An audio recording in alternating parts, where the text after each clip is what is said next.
You know that more than 2.3 million have crossed Syria's borders and thus are considered refugees. They've fled to all the neighboring countries, most of whom are struggling to help them. We are incredibly grateful to these countries for letting them in, and we want them to keep their borders open and not push anyone back. In order for them to do so, these neighboring countries need our help. They need our help not just in delivering aid to the refugees, but they also need our help for their own poor citizens.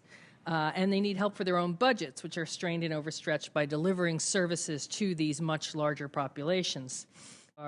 I recently made my 6th visit to the region. My 7th is upcoming to Jordan this weekend.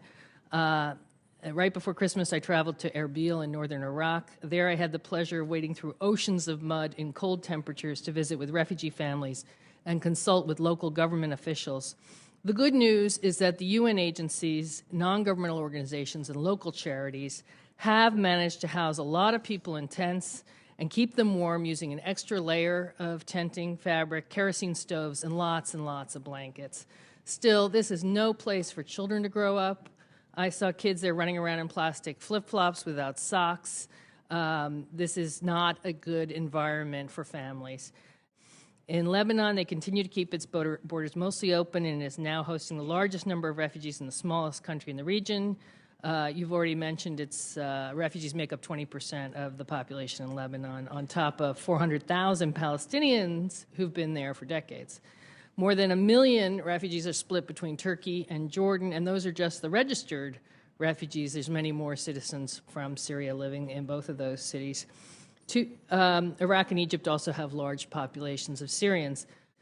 It's important to know, and I am so grateful that some of you have visited the camps, but most refugees do not live in the camps.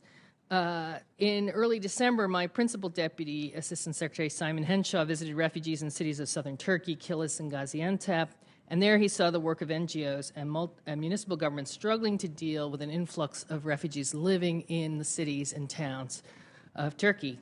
Despite their efforts, most refugees were not getting services and were living in substandard conditions. For this reason, one of our top goals is to focus more attention on the plight of urban refugees and do everything we can to get aid to these families.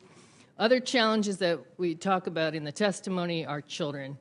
The UN High Commissioner for Refugees and UNICEF have come together. There's a press statement that came out today that Save the Children and World Vision were also involved in an initiative that we support called No Lost Generation, trying to make sure that we keep these children inside and fleeing from Syria safe, healthy, educated, and away from danger. They need a future.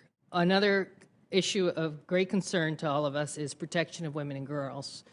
And here we have, I know, a lot of bipartisan support. We also have support from Secretary Kerry, who has put together an initiative called Safe from the Start to make sure we protect women and girls in these crises. Final remarks, I'd like to say that on January 15th, we'll be in Kuwait for a pledging conference to reiterate American support for the humanitarian response. Of course, beyond that, our secretary will be heading to the Geneva II conference to try to bring peace to this very troubled area.